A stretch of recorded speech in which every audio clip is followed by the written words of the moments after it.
انت مسجلني على موبايلك الدبة؟ بجد يا سعيد؟ بعد كل اللي عملته معاك؟ وبعدين مش كفاية اني عارفة كلامك مع اختك عني، وانك على طول تخرج اسرارنا ليها وانا ساكتة؟ يعني انت كمان بتحكي لها عن تفاصيل حياتنا الخاصة ومخليني مسخرة قدام العيلة كلها. ما انت فعلا شبه الدبة. عايزاني اسجلك ايه يعني القمر؟ قومي شوفي نفسك في المراية قبل ما تعملي لي فيها انك مصدومة. انت انسان تافه، بس انا مش هرد عليك دلوقتي، هرد في وقت تاني، وقت هتندم فيه على كل حرف انت قلته. لو قدرتي تعملي اي حاجة اصلا، انت حتى نفسك مش قادرة تاخديه، هتعملي ايه يعني؟ هتنتقمي؟ ده انت لو جريتي مش هتلحقي ضلك.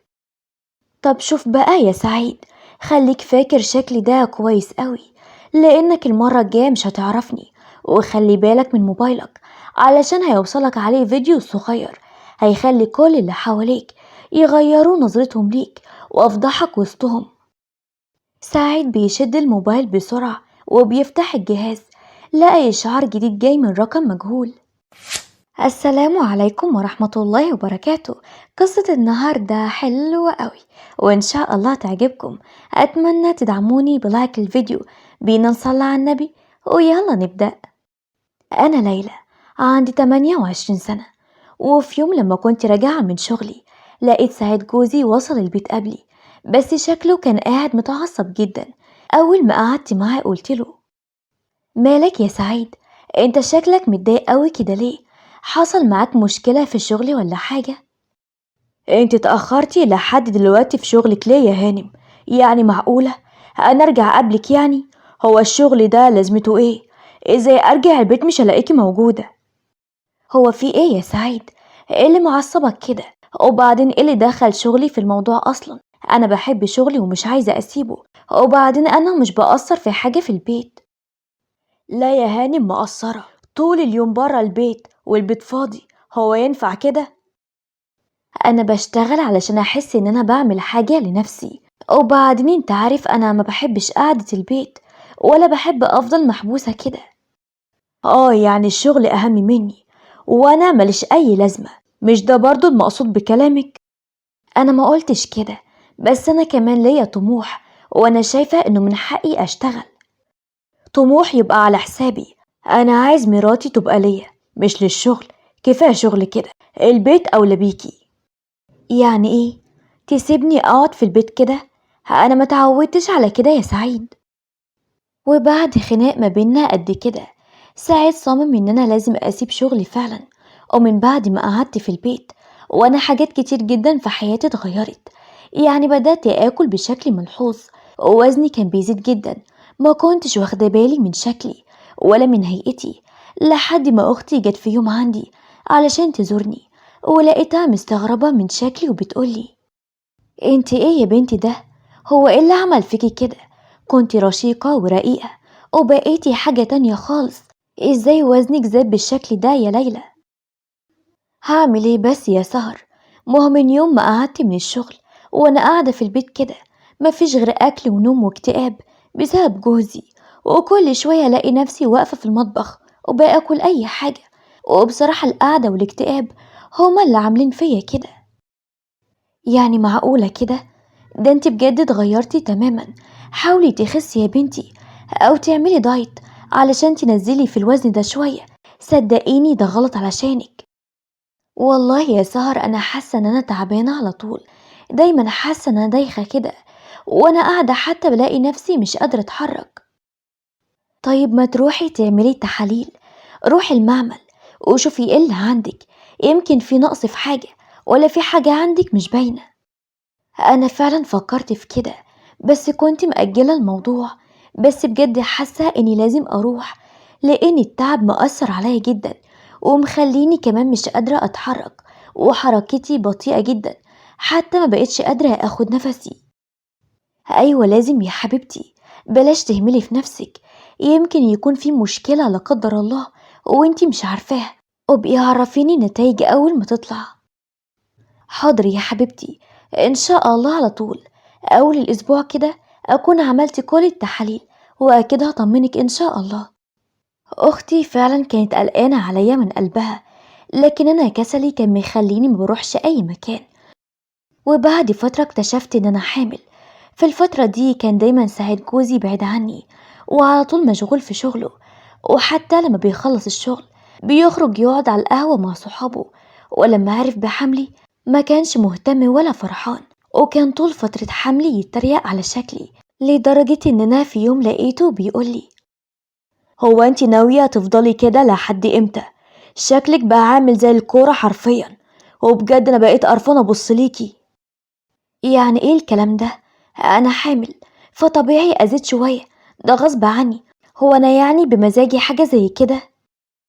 شوية ايه بس؟ ده انت كل يوم تنتفخي عن اليوم اللي قبله، والله ما بقيتي عارفة تمشي في البيت، وبجد شكلك صعب. ما انا مش بايدي يا سعيد، الحمل بيتعب وبيخلي الواحد يجوع ويزيد في الوزن، مش انا اللي بختار. ماشي يا ليلى، بس شوفي نفسك بقى، حتى اخواتي بقوا يعلقوا، كل ما يشوفوكي يقولولي دي بقت شبه البرميل، وبصراحة بقى هم عندهم حق. يعني انت شايف يا سعيد ان ده كلام يتقال؟ يعني بدل ما تقف جنبي وتطمن عليا تنقلي كلامهم وبتضحك؟ ما هو شكلك ملفت للنظر بصراحة، مش عاجبني. انا مش عارف ازاي هترجعي زي الاول. والله أنا كمان نفسي أرجع، بس مش دلوقتي. أنا تعبانة ومرهقة ومش قادرة أعمل أي حاجة، ده حتى المشي بقى تقيل عليا. طب ما تاخدي بالك شوية، كلي بالعقل، اهتمي بشكلك. أنا كده مش طايق أخرج معاكي، مش قادر بصراحة، وانت بالمنظر ده وشكل الدبة كده أقول للناس إيه؟ الدبة دي تبقى مراتي؟ لما كنت بسمع الكلام ده من جوزي كنت بكتئب جدا وبيجيلي إحباط، وهو ما شاء الله عليه ما كانش يتوصى. لما بنكون متجمعين في أي تجمع عائلي أو أي مناسبة يفضل يلقح عليا بالكلام ويلمح إننا تخينة فعلا. وفي يوم لما كنا معزومين عند مامته وكانت موجودة أخته وجوزها، وكان موجود كمان في اليوم ده سلايفي الاتنين جوازاتهم، لقيت جوزي بيلقح عليا بالكلام وبيقولي وهو بيضحك: الأكل قدامك أهو، كلي بقى بس بعقل كده وبالراحة، أحسن تاكلي حد من الأطفال الصغيرين، إحنا ما نضمنش برضو حاجة زي كده. يعني إيه الكلام السخيف ده يا سعيد؟ أنت مش واخد بالك إنك زودتها فعلا؟ أنت ليه كل مرة بتتعمد تضايقني بالكلام كده؟ ما هو واضح إن الأكل بقى شغلك الشاغل اليومين دول، كل ما أشوفك ألاقيكي بتاكلي زي ما تكون بتاكلي ليكي وللزمن. ساعتها كنت متضايقة جدا وحزينة بسبب كلام جوزي، هو ما كانش بيرحمني. ساعتها لما لقاني ساكتة زاد في الموضوع أكتر، ولقيته بيقولي: ايه مالك سكتي كده ليه يعني؟ هو أنا قلتلك حاجة غلط؟ دي حاجة باينة، مش محتاجة حد يفسرها، وأنا يعني كنت بتبلى عليكي ولا حاجة؟ وقتها سبت العزومة كلها وقمت أخدت شنطتي ومشيت وأنا بعيط، لأن كل قرايبه وأهله فضلوا يضحكوا عليا ويتريقوا عليا هما كمان. حاولت إن أنا أخس وأمنع نفسي من الأكل، بس ده كان بيجي بالسلب عليا لأني كنت حامل وتعبانة، وطبعا لما كنت بمنع أكل كنت بدوخ وبقع من طولي. فضلت مكملة باقي شهور حملي وأنا بالشكل ده لحد ما ولدت، وربنا قومني بالسلامة الحمد لله. وبعد الولادة بحوالي شهرين لقيت نفسي بزيد أكتر في الوزن وما كنتش بخس. وطبعا جوزي لقيته بيقولي: هو ده اللي بتقولي إنك هتخسي بعد الولادة؟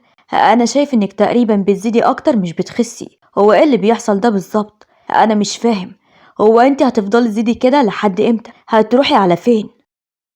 أنا قلت لك قبل كده ألف مرة يا سعيد إني فعلا مش قادرة أخس، حتى لما بمنع أكل أنا مش بقدر أنزل في الوزن زي ما أنت متخيل يعني، ومش هعرف أخس علشان دلوقتي الولد والرضاعة طبيعية، ولو عملت دايت أو أي حاجة زي كده هتأثر عليه.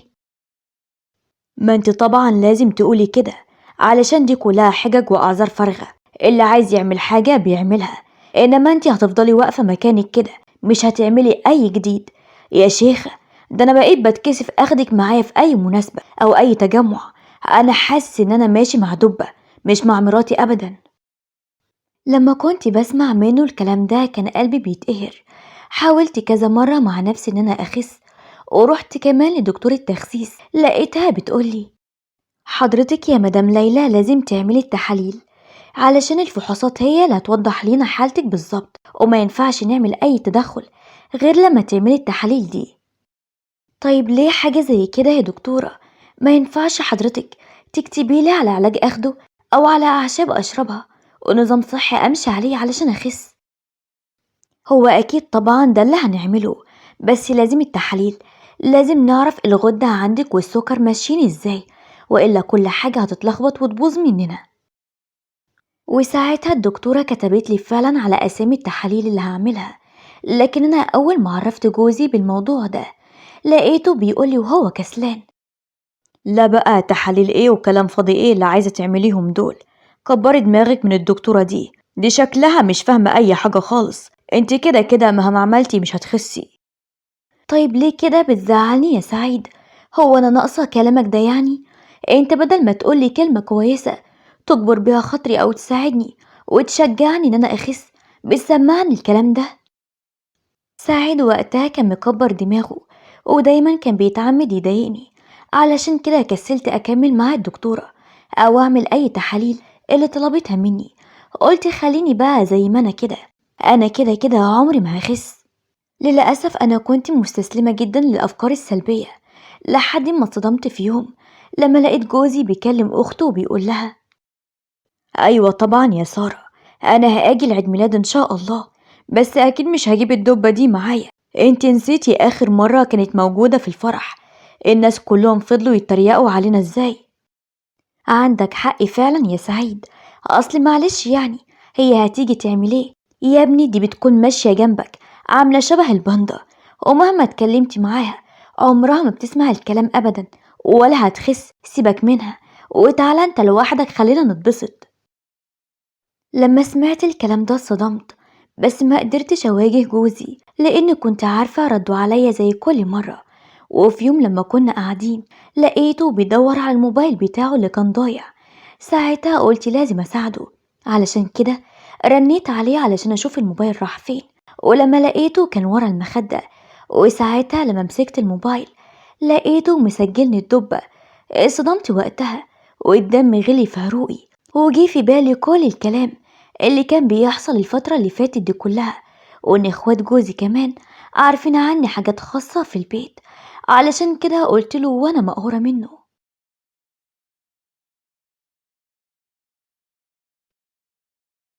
إيه اللي أنا شايفاه قدامي ده يا سعيد؟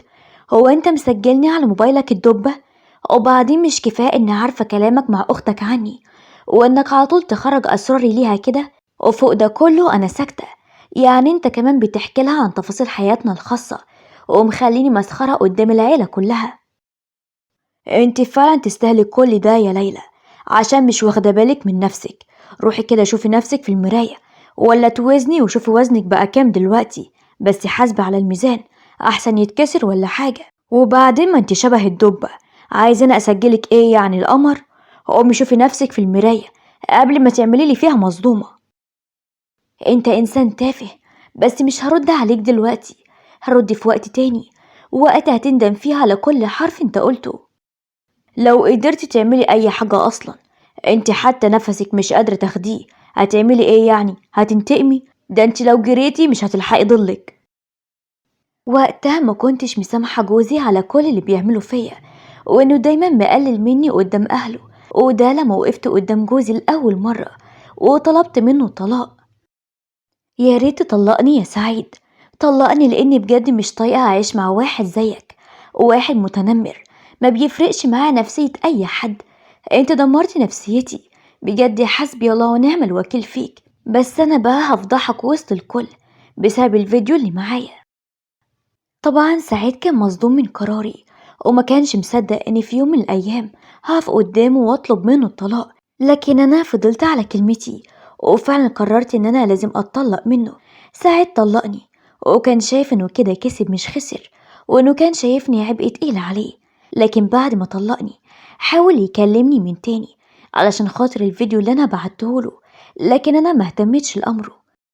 واول حاجة عملتها ان قعدت مع اختي وقلت لها: شوفي بقى يا سهر، انا بجد لازم اخس وانزل وزني ده علشان اثبت لكل اللي حواليا ان انا واحدة قوية، وما بتهزش بالكلام.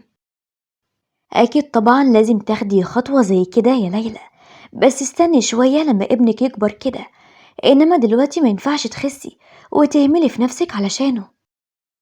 بالعكس يا سهر، أنا لازم أخس عشان خاطر ابني وعلشان مصلحته. صدقيني أنا بقيت حركتي صعبة جدا، بقيت أكسل حتى أتحرك. أنا لازم أخد الخطوة دي وأخس. طيب والفيديو اللي انتي بعتيه هتعملي ايه مع سعيد؟ سيبيلي وقته، أنا عارفة أنا بلعب عليه ازاي. أختي وقتها شجعتني ودعمتني، وساعتها أنا رحت عملت التحاليل، وهرموناتي فعلا كان فيها لخبطة جامدة. ابتديت أمشي على علاج ينظم كل حاجة، وفي خلال 6 شهور اتغيرت وبقيت واحدة تانية خالص. وأول حاجة عملتها إني رحت لسعيد علشان أوريه إن أنا فعلا اتغيرت.